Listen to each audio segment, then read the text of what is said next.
Pour se marier, l'amour ne suffit pas. L'amour ne suffit pas.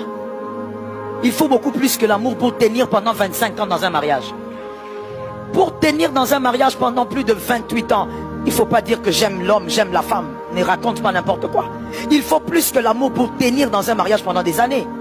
Je lui ai dit, ma soeur, tu n'as encore rien dit. Dis-moi pourquoi tu veux te marier. Quand tu me dis tu l'aimes, tu ne m'as rien dit. Pourquoi tu veux épouser cet homme? Est-ce que quelqu'un m'entend?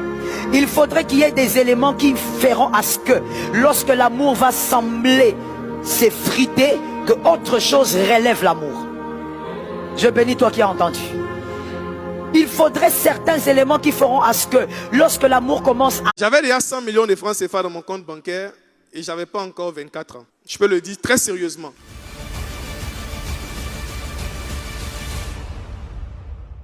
Que plusieurs personnes cherchent à créer de la richesse.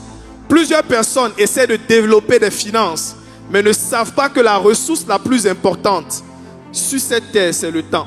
Si vous perdez votre temps, même la Bible dit rachetez le temps, pas rattraper le temps, rachetez-le.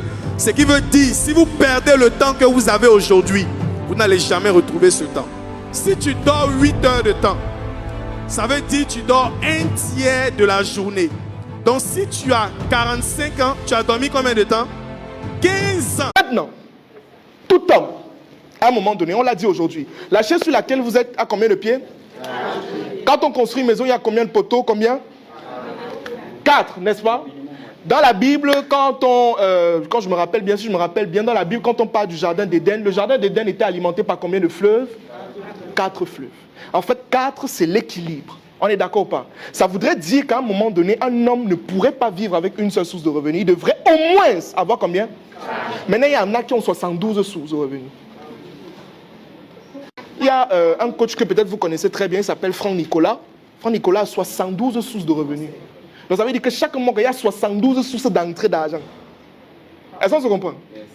Je veux te dire une chose.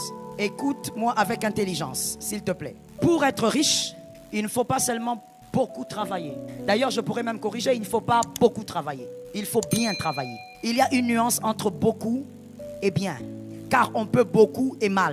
Il faut bien travailler. Et au-delà de ça, le pauvre qui veut être riche doit vivre comme un riche.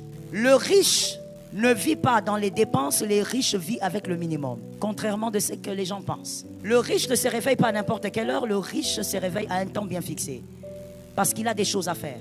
Si le pauvre doit devenir riche, il doit fonctionner comme un riche. C'est-à-dire régler sa vie, régler son temps et régler ses dépenses. Est-ce que quelqu'un